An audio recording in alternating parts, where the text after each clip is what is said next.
Hey, Earl, appreciate that. Thanks very much. So I'm going to try to do my best to start on time here, just to be sort of respectful of everybody's, calendars, etc. We do have a lot to cover. We're basically going to be talking about recurring revenue, the company valuation multiplier. So welcome to AlphaEquity's Boardroom Fix. The format you'll be experiencing today is our effort to reach a broader audience of founders, owners, and CEOs.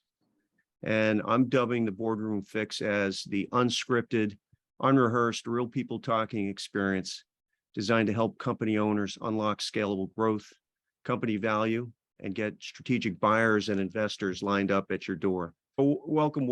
I'm Kevin Polson, and today we're here to talk about the hidden value and hierarchy of recurring revenue models and why recurring revenue is a company valuation multiplier.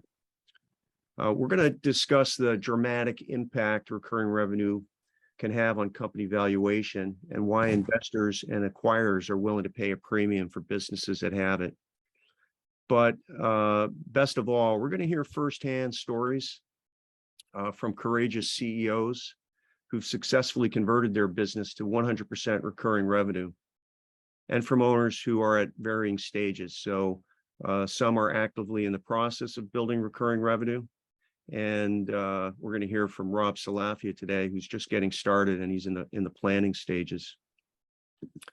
So before we get going here, though, let's start with what recurring revenue is and get a sense of how much recurring revenue folks have in their businesses currently. So I'd like to just launch this poll quickly.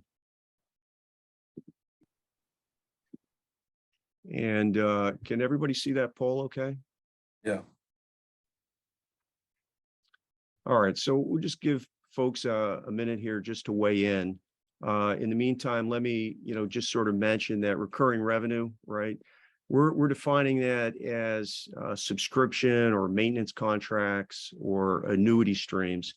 The key is that your customer must proactively put up their hand to turn it off, to cancel it. Otherwise, they're going to continue to receive, the product or service.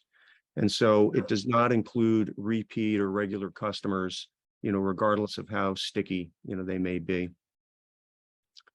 Looks like we got 42% of people participating. It'd be great if we could crank that up at least to 50%. I don't know if anybody's out there that can weigh in.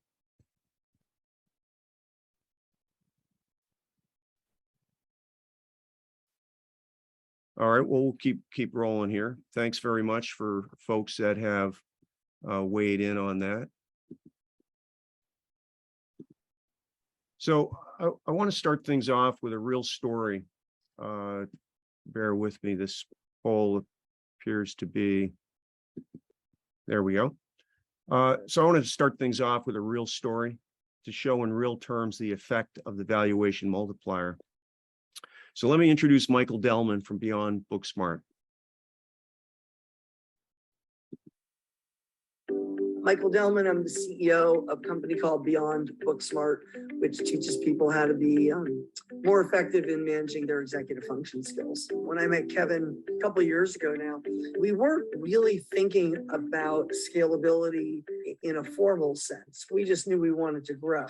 But the closest we were coming to a real conversation of scalability had to do with this development of an online platform or portal that would enable us to reduce operations costs and integrate various functions of the company under one platform, as Rachel says, to rule them all. So that was kind of all we had going. But our model was very unscalable. It was one-to-one coaching, very intensive, and no commitment on the part of our customers, no real commitment. So one of the things Kevin did, and Rachel's more the expert than I am on how we did it. Well, when we went through the evaluation process, it became apparent that our membership model or recurring revenue was not something we could rely on. There was no monthly recurrent revenue at all. It was zero. So on all of our drivers, we had some good scores, and some of them were quite high scores on the assessment. But the zero on recurring revenue, it was a little shocking to Kevin. To me, it was a shrug of the shoulders because I didn't even see how we could do it. I didn't even think it was possible. But how do you get recurring revenue when your product is so idiosyncratic and you need to be flexible and adjust to the customer? And Kevin was shaking his head politely, but shaking his head that I needed to think differently. Fast forward, that's the only thing we sell now is memberships. People commit to a minimum amount that we call the foundation period of coaching. And then it just auto bills. They're on auto bill after that, and they just keep going. So in terms of driving up kind of customer retention, also not just retention, but utilization rate. So we're having more predictable revenue. So not just longer term, but predictable. Those are two of the biggest changes that we've made. And, there are other things too. The customer success director, Kevin, is something I could probably talk all day about that. But I think the shift to membership was a huge, huge value add for us. Michael Delman, I'm the CEO of. Sorry about that. Was that volume okay for everybody? Yeah. Yep. Okay, great. Very good. Great. So Beyond Booksmart had been operating for about 14 years without any recurring revenue. When we built their enterprise value profile, which is step one in our process, it showed two key opportunities for increasing company value, financial performance and recurring revenue. Obviously, I can't provide the specific data of a client company, but for illustrative purposes, if we were to imagine a fictitious company doing $4 million in revenue with net earnings of 10%, this company would be producing about $400K in annual profit. At AlphaEquity, we know from our database of tens of thousands of companies, the average valuation multiple across all sectors, it's about 3.5 times earnings.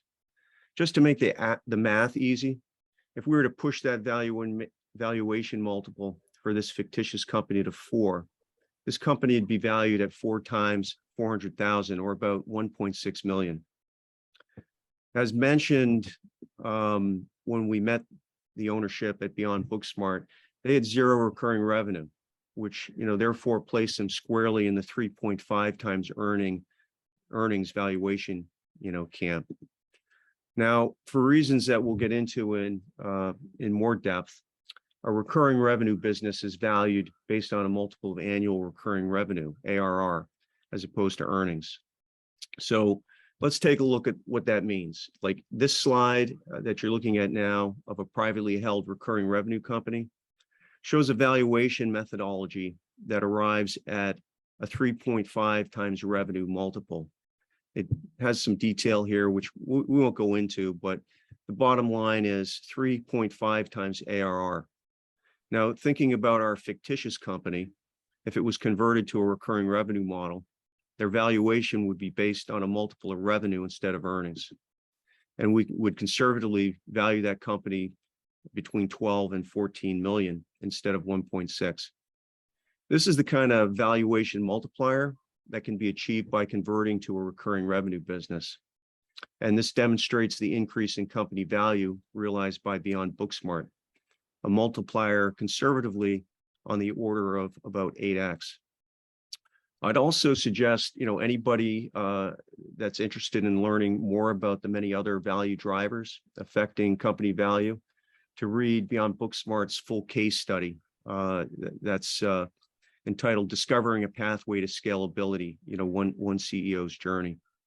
Lots of good stuff in there. So before we jump back into this, I'd like to just take a minute to meet our panelists. So if you guys could please join me in welcoming my co-moderator, Ryan Thomas. Prior to being acquired by Thrive Networks in October of 2020, Ryan was the founder and CEO of Timlin Enterprises. Founded in 2010, Timlin Enterprises helped clients operate as digital organizations by enabling and continuing to advance and adopt the tools available in the Office 365 platform and SharePoint. The company was predominantly focused on the life sciences and biotech industries, boasting an impressive clientele list, along with additional proficiency in banking and financial services. Welcome, Ryan. Maybe you could say hi and take a few minutes to just briefly share your insights on building a scalable recurring revenue business. All right, unmuted now, correct? Can you hear me okay? I can hear you. Great, Um, thanks. I'm not aware of whether your video is showing or not. I'm gonna ask everyone, Kevin, if you could take off the screen share Okay. and ask everyone to go on speaker view. If you can do that, then we can see Ryan directly. So that's up in the right-hand corner, Rob, under view. Yes. Yep. Okay, so click view and then choose speaker. Yep. Okay, I did it myself. I hope I did it right. All right, here I am. You can't see me, you can probably hear me. Good afternoon, everybody. Good morning for those of you that are not on the in our time zone. I'm Ryan Thomas. Thanks, Kevin. I appreciate it. Thanks, everybody, for being here. And I think Kevin knows that recurring revenue is a strong place in my heart for a whole bunch of reasons. So I think I'll probably come at it from a slightly different perspective, which may hit home with some people or not. I'm sure all the rest of the positive areas about building a recurring revenue business will be covered. But I'll tell you a little bit about my business so you can understand why. I was in a heavily all services, project-based business in 2010. I actually did a lot of sort of straight project consulting, did a lot of technical work, did a lot of sort of Microsoft stack development on premises. SharePoint was a focal point. This was long before Teams ever existed, and Office 365 was kind of just a twinkle in the eye, a little bit of Microsoft at that point.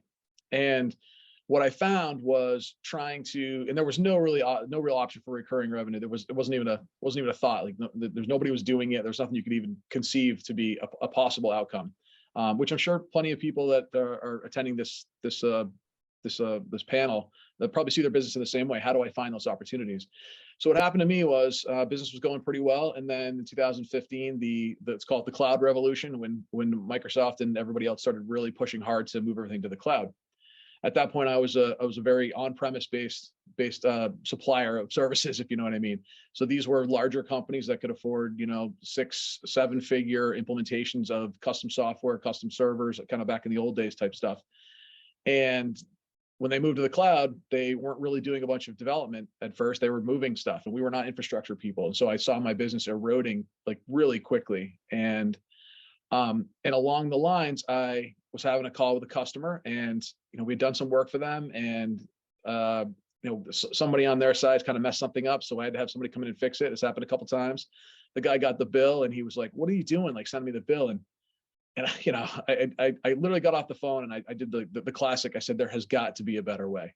And that's what really sort of, I would say, revolutionized that idea in my head, which is I have to find a way between this sort of project work and nickel and diming my customer. And, we start a big project, and the customer goes on vacation for 2 weeks, and I can't send them a bill. So I got people sitting around twiddling their thumbs. They got to get paid. And if anybody, resonates with anyone in this panel, you kind of understand what's going on.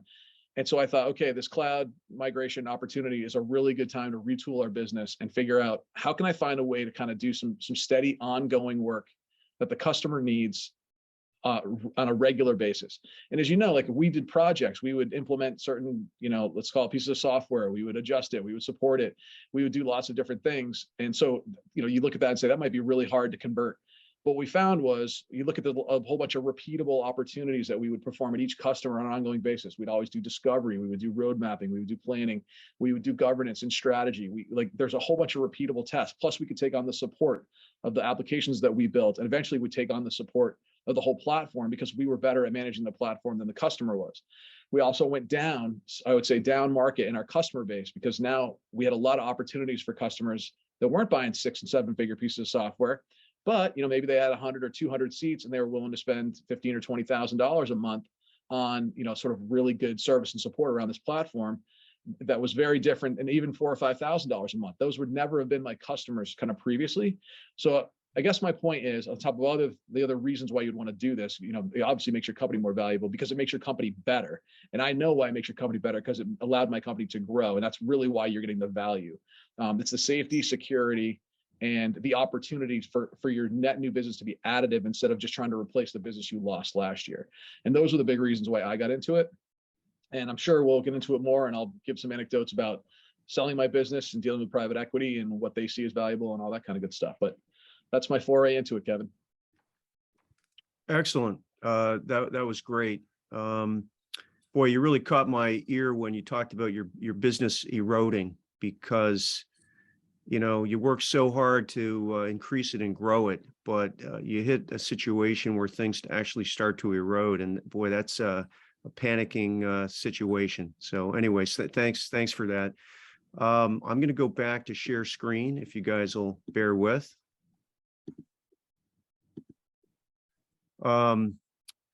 So I'd also like to introduce CEO participant Dan Wiswell. Dan is CEO of Caltech Laboratories and Amblyonics Instruments, and we'll be hearing from Dan in just a little bit. But I'd also like to introduce Rob Salafia, CEO of Protagonist Consulting. Rob has, courageously volunteered to share his roadmap to recurring revenue with us today. Dan Gilmore, unfortunately, had some issues personally, and he's not able to join us today. But regretfully, maybe there'll be an opportunity to meet him down the line.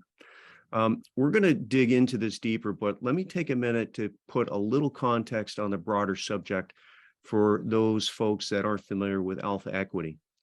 So, well, what is AlphaEquity? Why should anyone care? AlphaEquity to us is about being very deliberate about building a roadmap that unlocks the hidden scalable value in your business. So your business is sustainable and you don't leave money on the table at some point, down the road when you're seeking a transaction from an investor or an acquirer. At some point, owners got to get their money out, right? And if it's a privately held company, you need some form of transaction. So the thing is, you can't really scale your company until you do. I ask you to consider for a minute what I think is a great quote from Turaj Parang, the lead on GoDaddy's merger and acquisitions team. He said in his book, Exit Path, whoever claims that entrepreneurship is a lonely game, is not going about it the right way. Having spent literally decades building and scaling companies at AlphaEquity, we couldn't really agree more. That really hit home. The reality is layers of management expertise and resources just don't exist at a lower middle market business. In speaking to thousands of owners, we often hear CEOs say they lack the people and expertise they need to tackle the strategic initiatives that will actually take their business to the next level.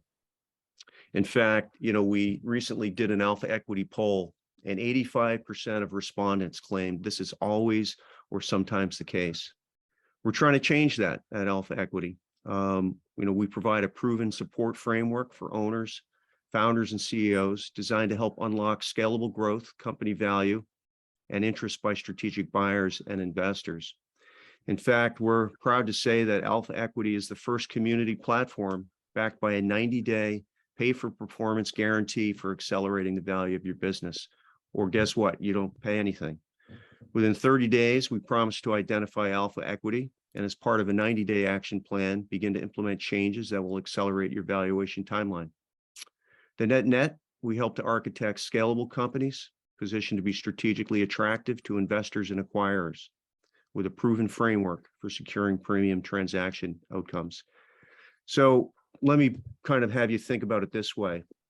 Think about a business accelerator, but not for startups. We're for lower middle market companies with sales between 2 and 50 million.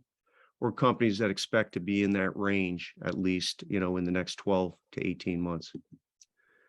So anyways, thanks for bearing with me with the sort of elevator pitch there. But let's jump back into the topic of today, recurring revenue. And we're joined by the best-selling author on the subject, John Warlow, to hear his take on recurring revenue.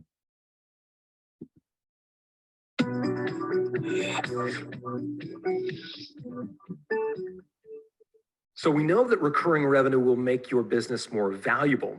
And what I've seen is that acquirers, when they value recurring revenue, they actually look at it and place a different value based on the type of recurring revenue you have, the contractual relationship, if you will, that you have with your customers that buy from you on a recurring basis actually affects the value that acquirers will place on that. And what I've seen is there are 6 different contractual relationships you can forge with your subscribers. I'm going to walk you through the 6 different contract types now, so you can get a sense of which ones are most valuable. I'm going to do it like a David Letterman's top 10 list, starting from number 6, the least valuable in the eyes of an acquirer, all the way up to number 1, where we look at the most valuable type of contract that acquirers like to see. So let's start with number 6, consumables.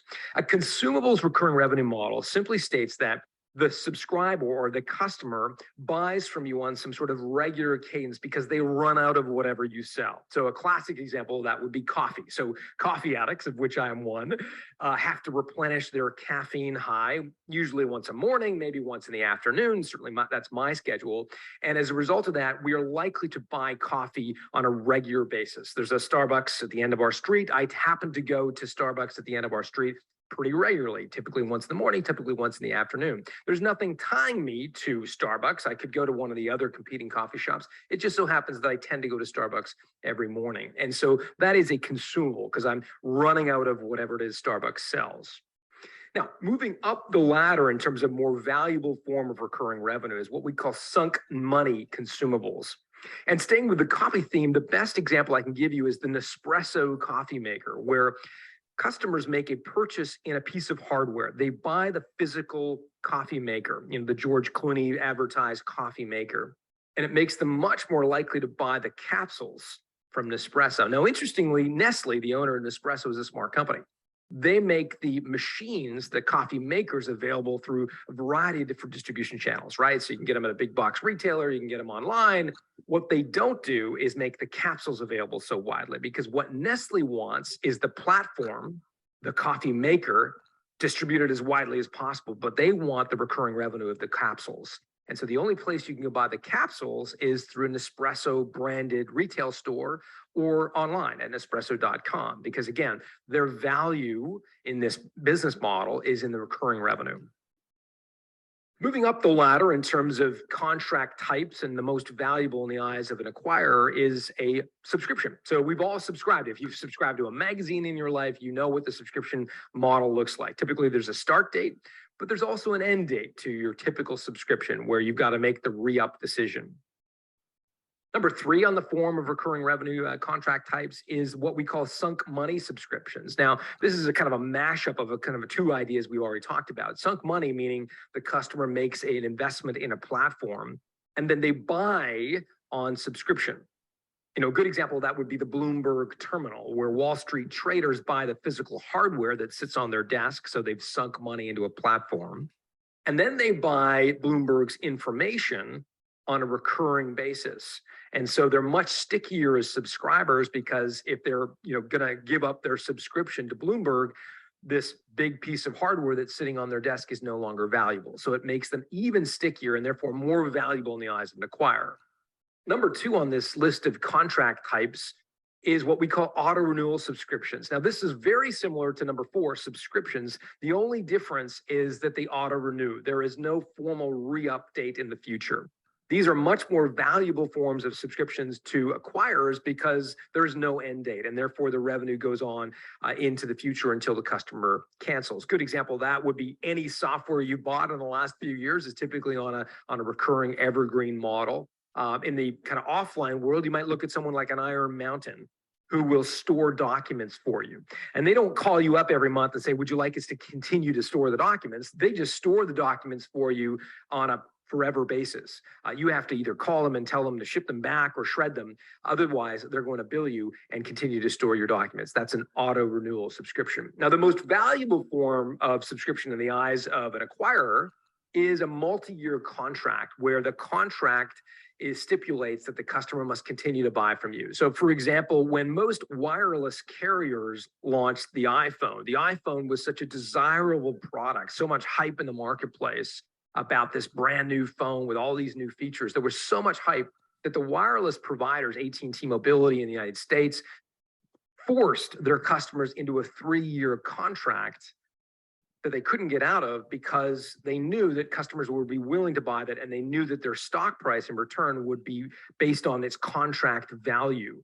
And that's going to be the most valuable form of recurring revenue. If you can get multi-year contracts from your customers, then an acquirer will be able to see that that revenue is guaranteed to perpetuate beyond your tenure as the owner. Well, if everybody can hear me, is it possible to get a confirmation of that? Yes. Thank you, Rob. Yep. So now that we're calibrated on the subject of recurring revenue, let's get an update from Dan Wiswell, CEO of Caltech Calibration Labs. See what And I did with that segue, Dan? Well, thank you Kevin, very much for that. can you exit out of the share? Yeah, let me just say, Dan is an AlphaEquity advisor. He's part of the advisory board, and he's actively investing in accelerating his valuation timeline. And Dan, if you could just give folks some flavor of what your business does, the progress your company has made in working with AlphaEquity, and an update on your efforts to increase your mix of recurring revenue, that would be fantastic. And I'll kill the share here. Give you the Okay. screen. Hello, folks. Welcome to this meeting. I'm Dan Wiswell. I'm the president of Caltech Company, and I also own a company called Amblyonics Industrial Instrument Company. I am in the test and measurement sphere, and I've been the president of Caltech now. I think I'm about 24 years into something like that, something crazy. But in any case, when I became a member of the community here, I was hearing this thing about recurring revenue, and I wasn't quite sure how I could apply it to my own situation. At Caltech, we calibrate our customers' equipment. Sometimes we'll be at the customer's location. Sometimes the equipment will come into our laboratory directly. And we see maybe 25,000, 28,000 calibrations a year. My biggest expense has always been payroll. And I try to figure out how can I possibly do this recurring revenue model in my business when it's not something that we've ever really actually considered. Well, when I took a look at the cycle that my employees will go out and visit the customers to calibrate equipment at their locations, maybe it's 1 month or 2 months in the year where the customer gets this really large invoice from us. And then for the rest of the year, we've went to their location, we calibrated the majority of the equipment, and then they may send us the follow-up stuff in dribs and drabs. But what that basically means is they get maybe 1 or 2 very, very large invoices from us in a year, and then a whole bunch of smaller ones. Well, if instead of it going that way, what I did is I took a look at my largest customers, and I found that if I focused on them and offered a subscription membership kind of thing to our services, what I would do is I would take a look at the calibrations we perform for them. We would average the cost of all of those calibrations throughout the year, and then bill them at the beginning of each month. And what do you know? A large portion of my customers saw that as something that they really wanted to do, because it allowed them to plan better, allowed them to send a steady stream of smaller checks our way, as opposed to 1 or 2 very, very large ones. That changed all kinds of things. All of a sudden, I no longer really had to be too concerned about meeting my payroll, even in the slower quarters of the year. And it's funny, when you do one thing, it's always good to try something and see what it does rather than try a whole bunch of different things. Well, when this occurred, all of a sudden, my numbers just started changing, and the company in general, as it is right now, my revenue growth is up 25.3% over last year. And my profits increased by over 350%. So I have to say, listen, that's one of the big reasons why I joined the community, because I was always looking for some sort of, voice from the outer world, some sort of information that, that could lead me to maybe managing my business differently than I had in the past. And it really has worked for us. Awesome.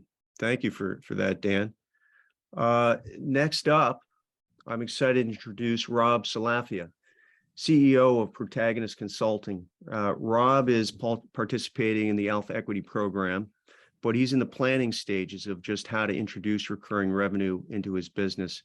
Rob, thanks for being so courageous to share your current thinking with everyone.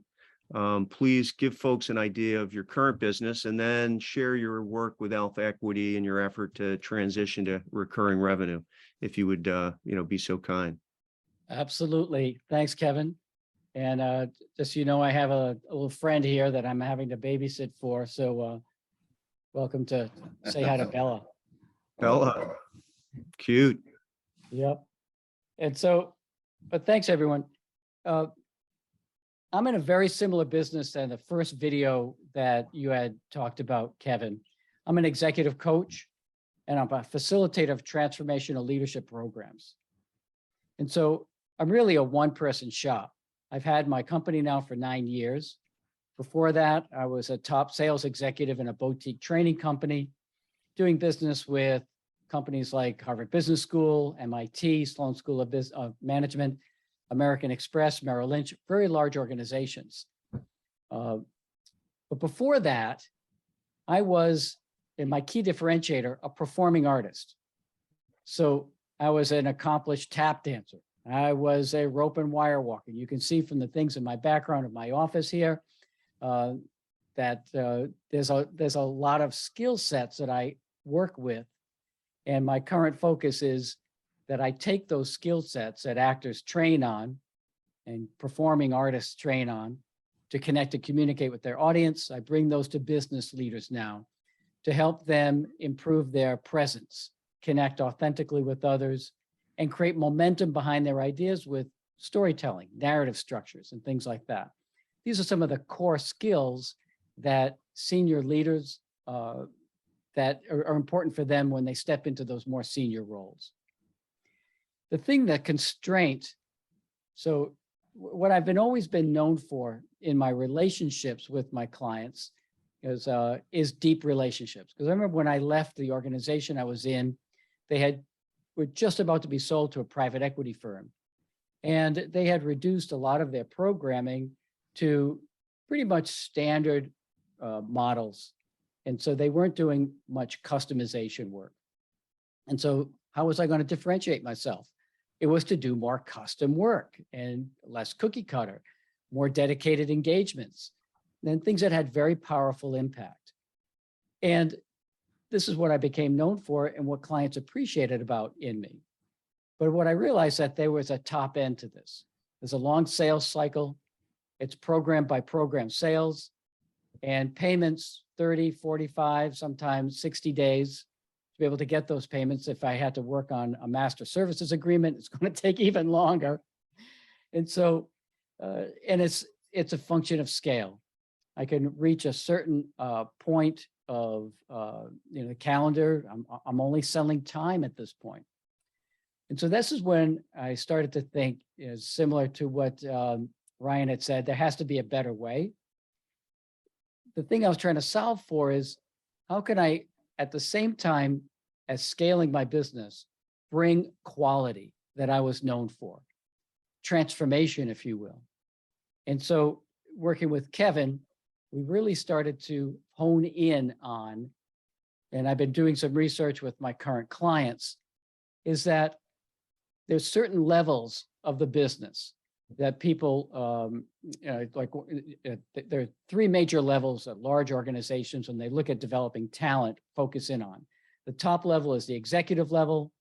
The middle level is top talent, getting ready to be promoted to the executive level. And then there's your emerging talent, going from individual contributor to some people leadership. Most of the money that's being spent is in that middle tier. where you're trying to get individuals to get seen as promotable to the executive levels. And executive presence has been identified as the #1 deficit, keeping people from being executive level ready. Well, guess what? That was the area, and that is the area of my expertise, executive presence. It's these intangibles that, that you cannot readily see, but you know make a difference. How am I going to scale that?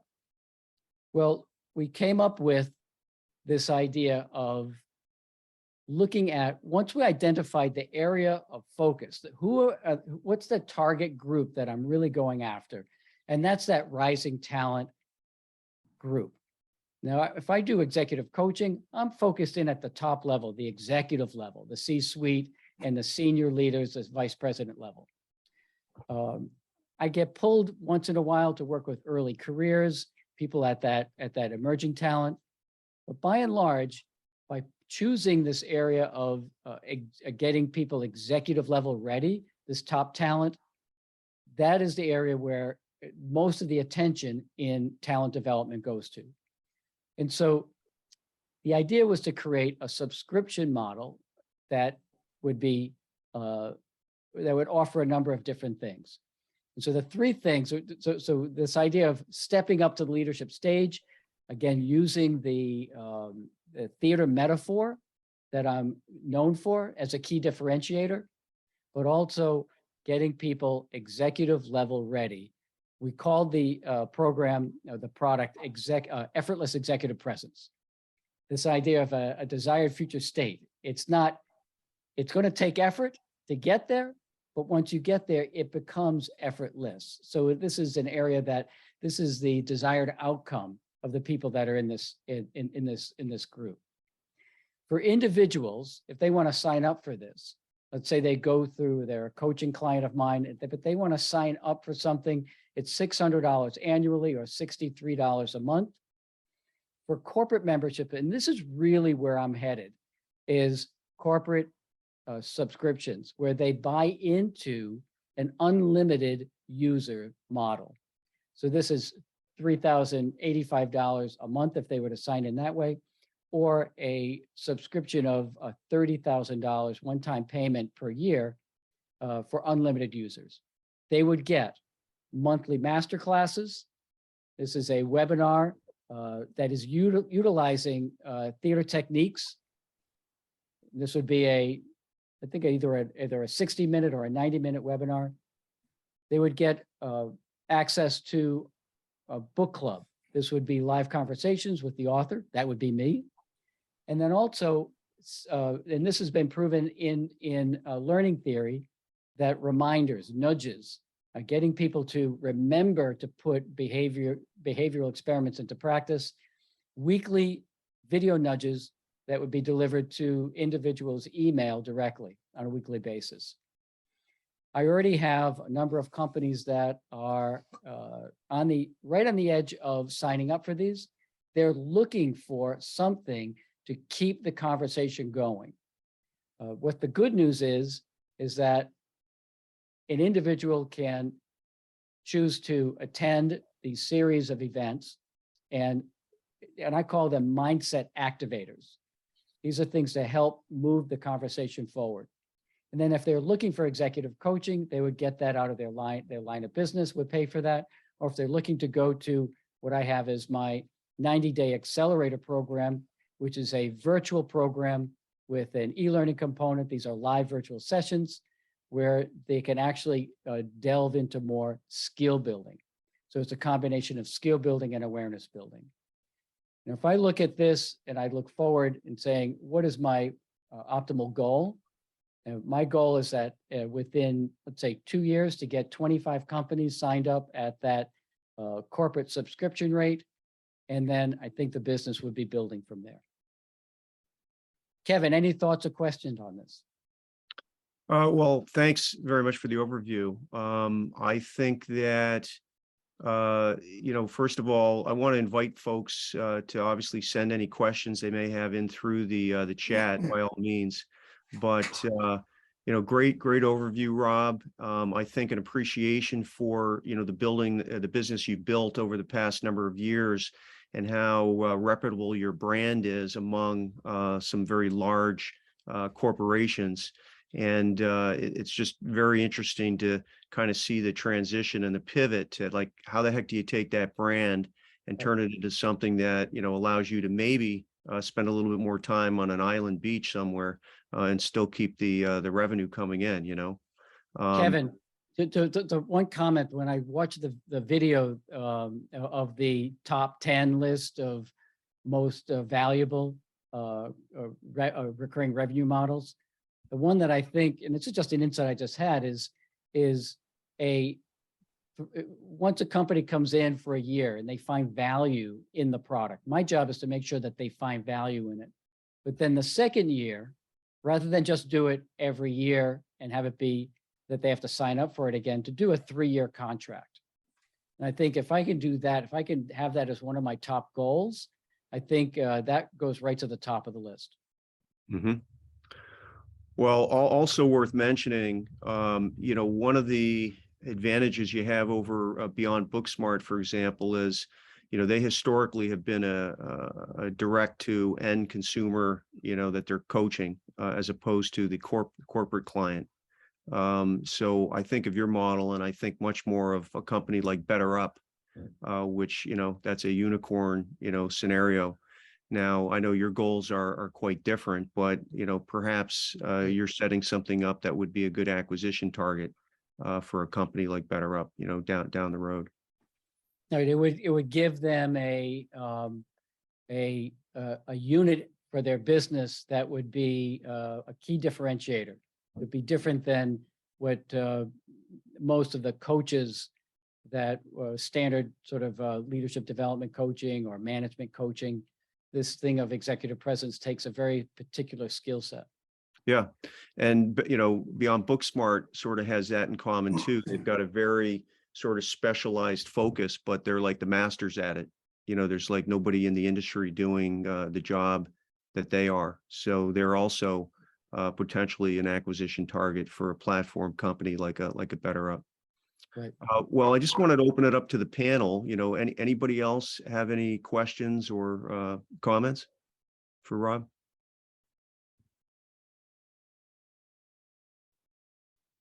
A great question, Earl. The 90-day accelerator is a product that they would purchase, and they would send an individual through. There would be additional one-on-one coaching that could be available to them. But really, what I'm hoping to do is move them from the 90-day accelerator into the evergreen model of the Mindset Activator program. And that came directly from one of my clients that said, after they went through my 4-month virtual program with executive coaching, they said, this worked so well. What else do you have when somebody comes out of this? Do you have a subscription or some kind of a program that people could continue to stay connected to your material? And it was from that request that a lot of this was born out of. In addition to going into the evergreen model, and one feeds on the other, we could also, a conversation was to have to put people into learning teams or mastermind groups post accelerator program, where they could either moderate themselves or those mastermind groups could be moderated, and that would end up being a recurring revenue monthly subscription model. Great question. So Rob, Yeah. you essentially go from, let's call it the classic, you have to work an hour to get paid for an hour, all the way over to this concept of almost like content, right? Like you can write the content from anywhere, provide the content, and have as many people consume the content without your direct intervention for each person, right?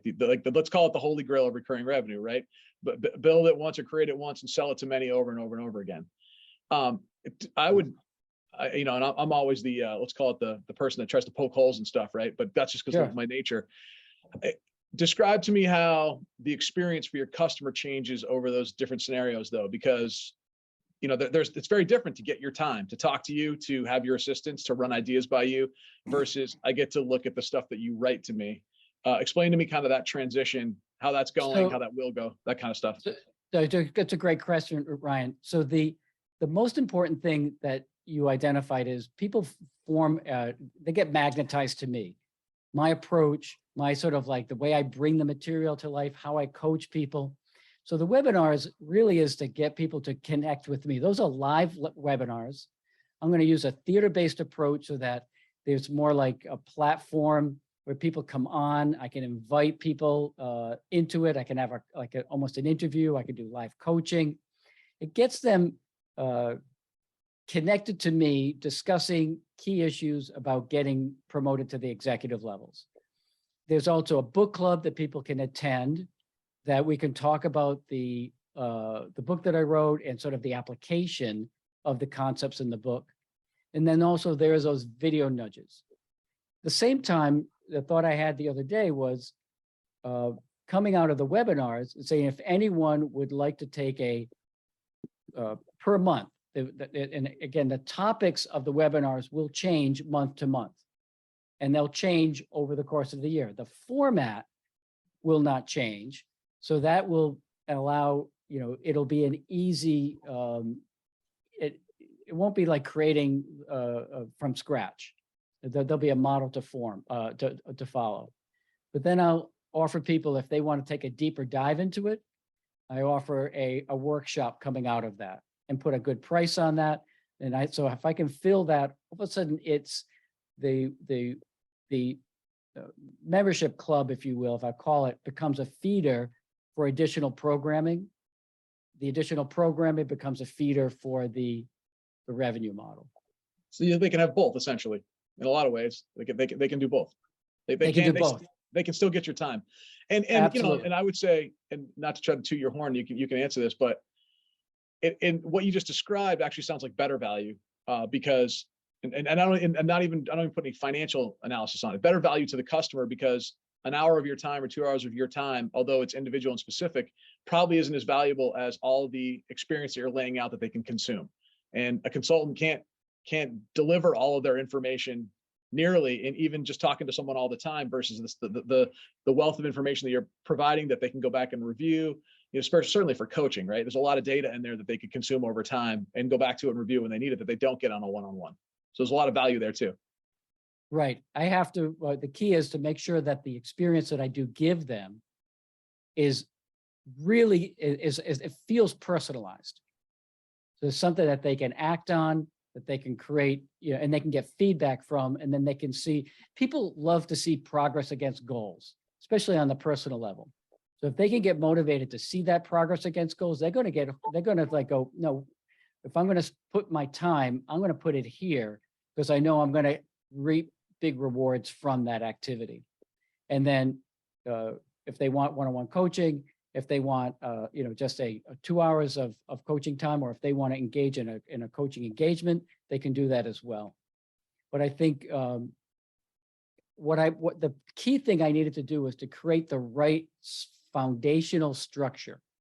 If I created the right foundational structure, then over time I can put in something new. I can continue to add to it. Like, I'm already thinking a podcast would be, a live podcast with key leaders who are talking about, the struggle for them to get executive level talent, and what happens and why it matters.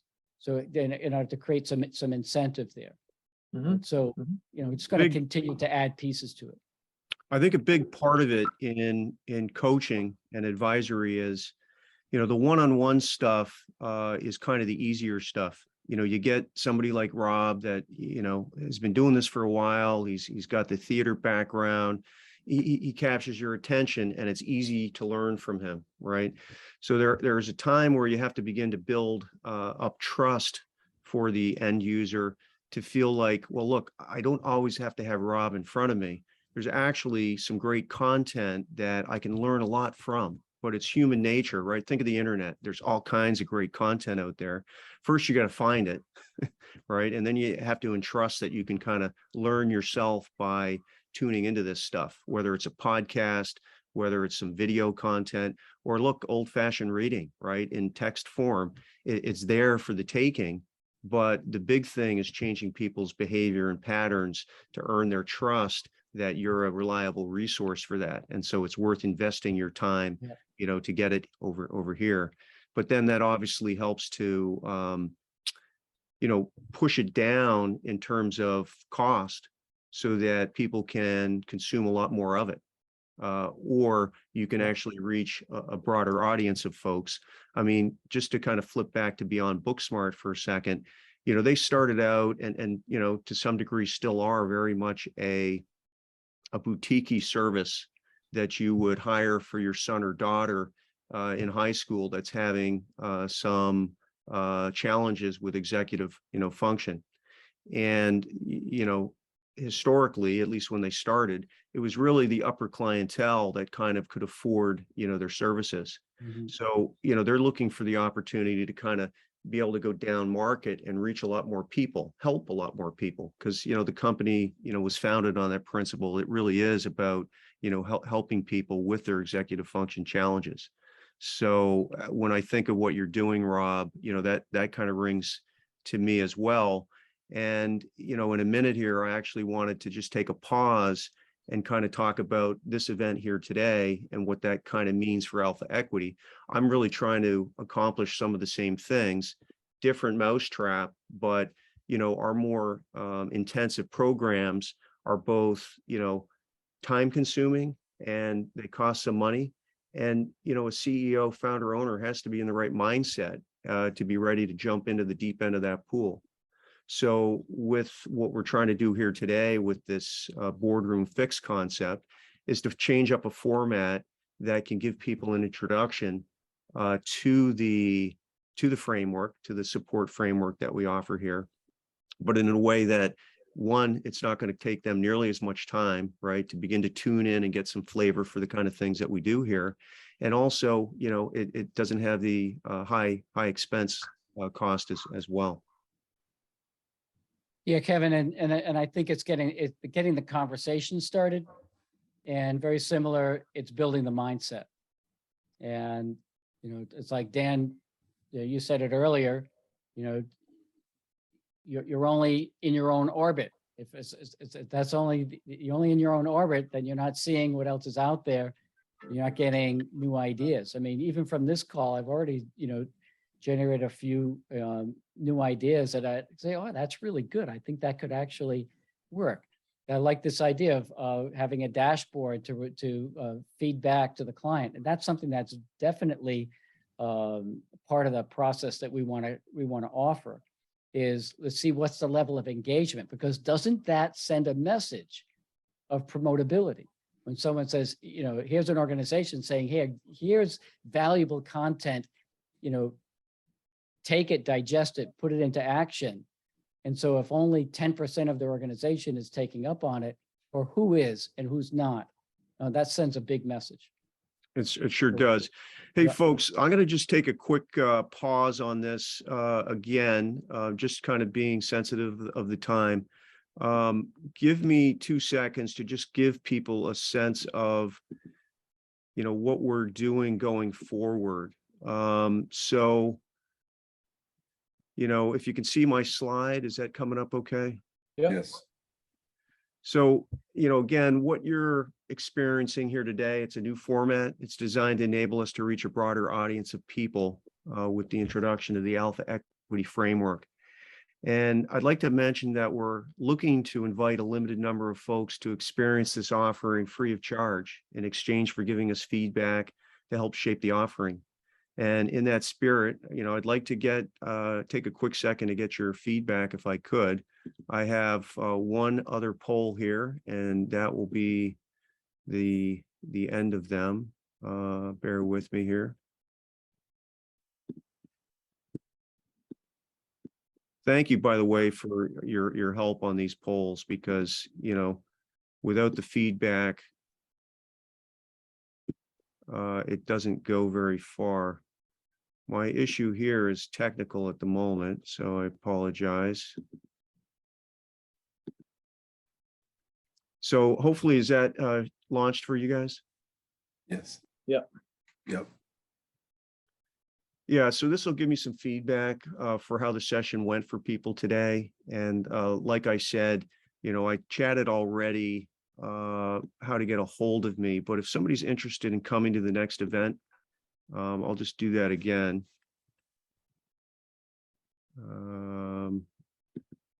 Bear with me. Yeah, so there's my contact info. If anybody wants to get a hold of me, either by email or, actually wants to jump on a quick call, happy to do that. And, in the meantime, I'll end this poll. Thanks everybody for weighing in. That's good stuff. And I believe my share screen is killed, right? So we're back. Yep. Back to the panel. All right, so sorry for that little interruption, but just wanted to give everybody a chance to know what's going forward and what our format is all about. So we'll be meeting monthly in a session much like this. There'll be 2 to 4 or 5 panelists, folks that are either expert advisors, folks that are building their business value, et cetera. And then there's also a accompanying session. It's a workshop, which will follow a day or 2 later. It gives people an opportunity to tune in. It's kind of, open hours format. So if you're the only person that shows up, you end up sort of one-on-one, but otherwise you got to share the room. But it's an opportunity to go a little bit deeper on the topics. So back to Rob's model. Anybody have any doubts on what he's up to?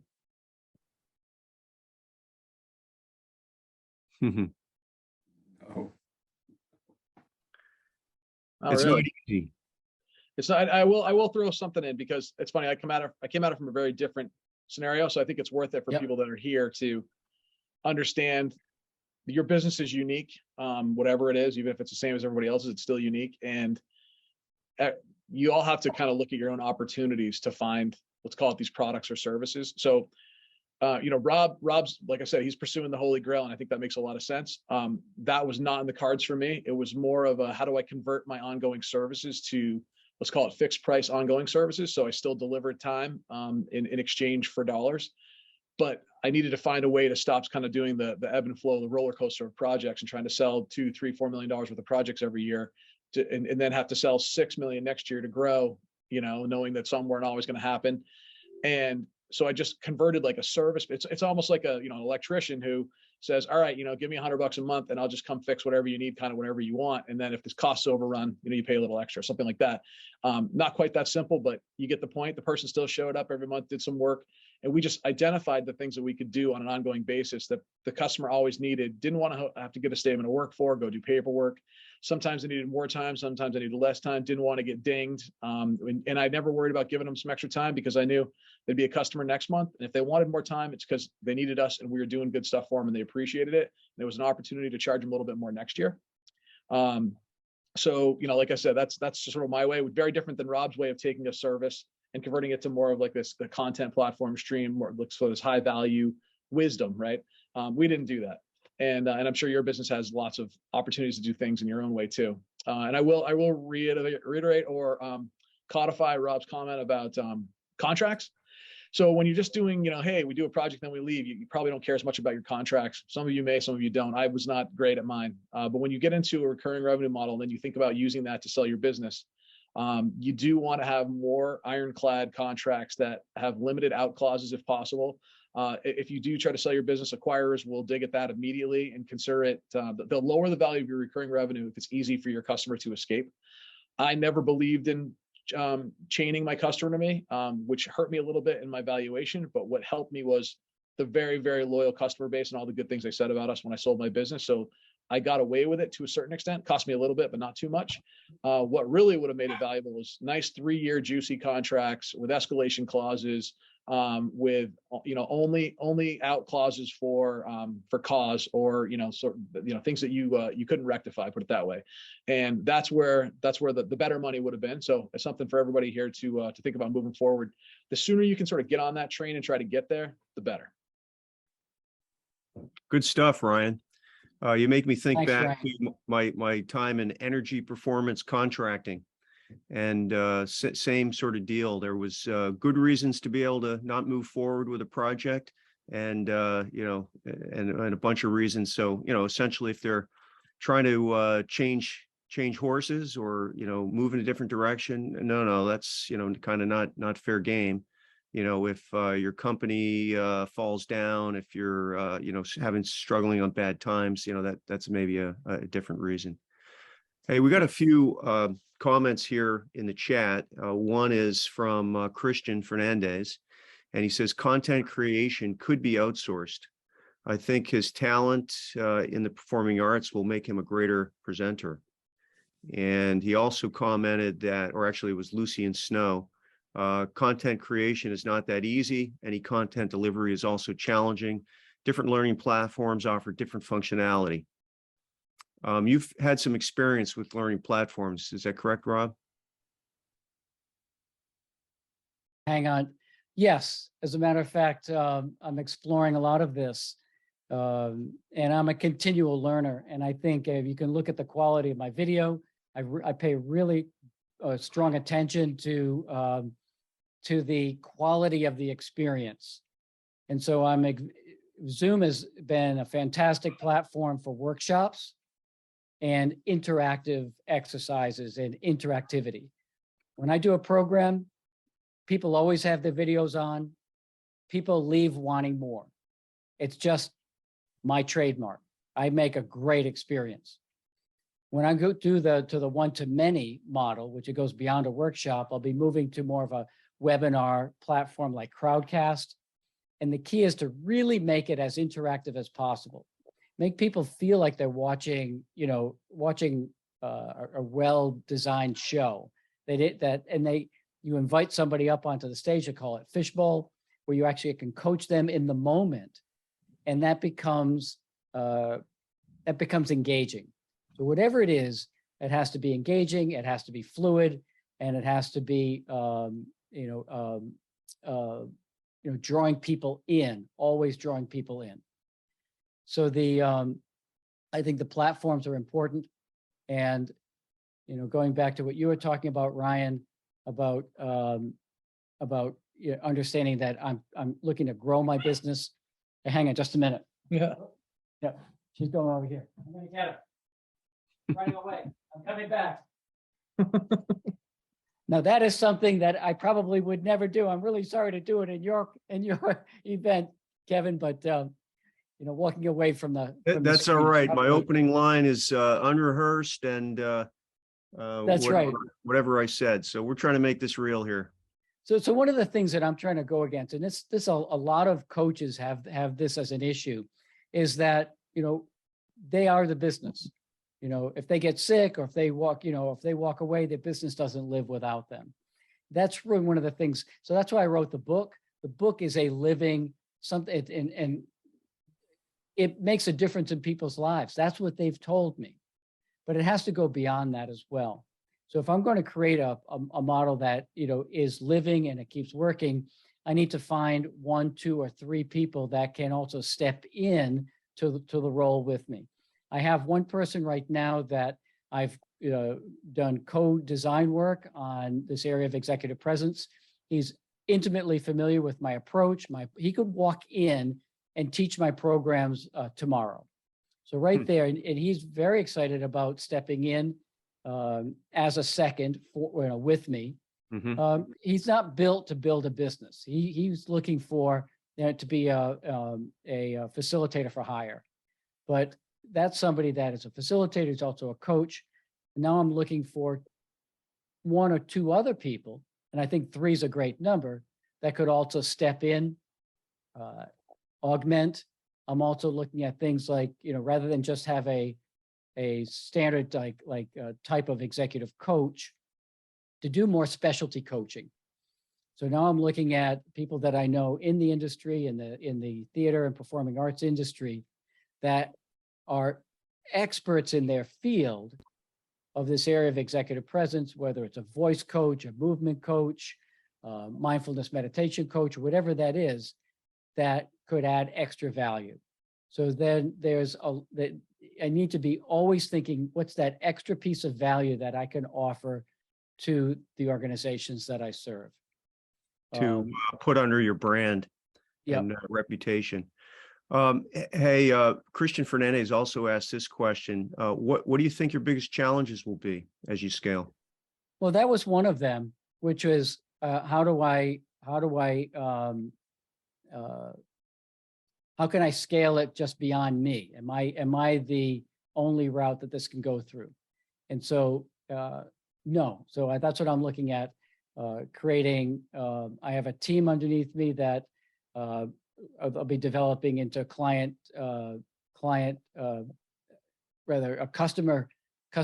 satisfaction, customer success managers. That's it. Gotcha. A customer success manager that could run the operational aspect of the programming. People that could step into lead role. I would begin by co-facilitating with them or co-presenting with them. They could presenting on their own if they want, if I needed them to do that. And so continually to build out the structural integrity of the offerings. Well, the other thing that you mentioned that really resonates is that, first of all, there's an explosion of coaching going on, right? That's a phenomenon we're learning. I saw a statistic recently that, something like 40% of the workforce will be working for themselves in the next 10 years, big number. But, many coaches, just don't have all the traits that you need to be a business, right? Like they may love helping people, they may love pitching, their area of expertise, but going and finding the business, packaging it, marketing it, creating a tech platform to support it, it like turns into a completely different animal. So, Right. folks like you, like Beyond Booksmart, and John Penrose was with us earlier, folks that are building a bit of a platform that allow people to jump on. I think it's here to stay. And there's another thing that I think comes up we're coming into the part of an economy where, who knows if a recession is coming, or who knows, there's volatility right now. And leaders are always looking for ways, how can I do this a little bit more at scale, a little bit more economically? And so I think the recurring model that I'm offering gives them a chance to keep providing content to people in this really important area of developing top talent, but keeping the conversation going, keeping the learning going, and then doing more spot type coaching. The other thought I had, or building on a thought you had, Ryan, was how could I offer, and you see some of the larger coaching clients, coaching companies starting to do this, is to be put on retainer, or to have like a monthly subscription of coaching hours that they could offer to the people in their organization, that could be utilized, that people are, as opposed to having a traditional 6-month coaching engagement. They could reach out and just book an appointment. Yeah. So just so you know, I wasn't going to bring this up, but after I sold my business, I've been doing some sort of coaching, helping other people. Yep. And a lot of it is around the EOS stuff. I don't know if anybody's familiar with Entrepreneurs Yep, Operating System, right? And I try to keep it really simple. I'm not trying to build another business like I think other people are, but I wanted to keep it simple. So I just charge a flat fee. It's pretty nominal every month. And I just say, you know what, whatever you need, I'll do it. And I manage it. And I kind of have some things I like to do for them, monthly business review, a couple meetings, but that way it's just easy. So call it recurring revenue if you want. It's not really what my design was, but it just means that I don't want to have to track hours and trade hours and sort of do that whole thing and charge people variable amounts. And it's just working out great. Yeah, that's great. Yeah. Yeah, I think, getting on a recurring cadence has huge advantages. And regardless of the business you're describing with your prior business, Ryan, what you're doing now. And, Rob, you just described a very interesting scenario for, a large company that's buying X book of hours per month, and they can send Nancy or Joe or Harry, depending on how busy people are, kind of thing. But, built into that is tremendous efficiency, I think, for both sides of the transaction. But if I were to really look at the product that I have as a core, which is these monthly master classes or monthly webinars, and really where I got this was, there was a fellow that reached out to me. He found my name somewhere, maybe my book or whatever, and he asked me if I wanted to speak in one of his webinars, and it was going to happen in October 2023. He called me 2 months ago, booking it way far in advance. This fellow serves the nonprofit area. These are mental health counselors or organizations that have mental health counselors where they don't have the money for training and development. So what he did, this is his third business too. He created a monthly webinar series, and he's selling it to these groups of mental health organizations at really low number. So what I think it's $1,000. I think it is $1,000 a year, unlimited users. So it's like really inexpensive. And he has 55 companies that have signed up for this. And he'll get 600 people on a call on one of these webinars. So that's $55,000 he has coming in a year. If he scaled that up and he just like went, I'm sure with minimal effort, he could get that to 300. And so what kind of a business does he have? That's a pretty valuable business. I mean, the one-to-many phenomenon, right, is a tricky animal. So if he's got that part down, that's impressive. Gentlemen, ladies, I'm looking at the clock here. We've got basically a minute here, so I think it's wrap-up time. I want to thank everybody, particularly the panelists, for participating today, and also for everybody that tuned in. And look forward to seeing you all again and doing more to build value and get your businesses off to the next level. So thank you very much. Thanks, Kevin. Thanks, everybody. Thanks, Rob. Thanks, Kevin. Thanks, Dan. Be well. You too. Bye, Thanks, Ryan. everyone. Cheers.